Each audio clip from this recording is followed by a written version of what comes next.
আসসালামু আলাইকুম, ওয়েলকাম করছি সবাইকে নেপালের অন্যতম পর্যটন কেন্দ্র চন্দ্রগিরি হিলস থেকে।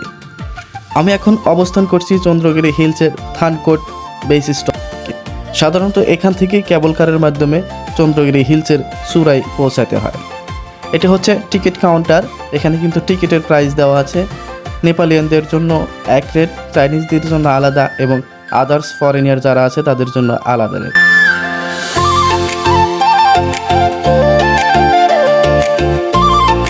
তো এই জায়গাটি নেপালিয়ানদের কাছে এবং ফরেনিয়ারদের কাছে কতটা জনপ্রিয় তা এই লাইন দেখলেই বুঝতে পারবেন।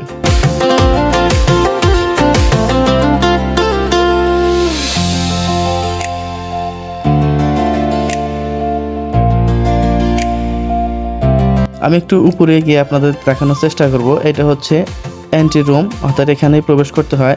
জাস্ট এখান থেকে লাইনটা শুরু, একদম নিচের দিকে অনেক লম্বা লাইন, পুরোটুকু দেখানোর চেষ্টা করব।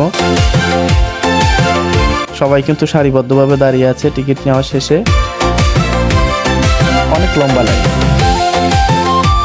এখানে অধিকাংশ নেপালিয়ান এবং ফরেনার আছে অনেকে।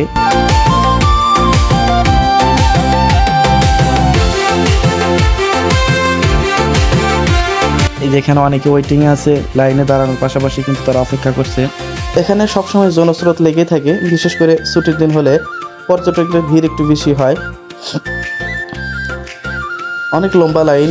প্রথমে তো ভাবছিলাম যে হয়তো আজকে আর এখানে টিকিট নিয়ে কেবল কারে ওঠার সৌভাগ্য হবে না। আসলে এখানে এত লোক আসার পিছনে দুটো কারণ।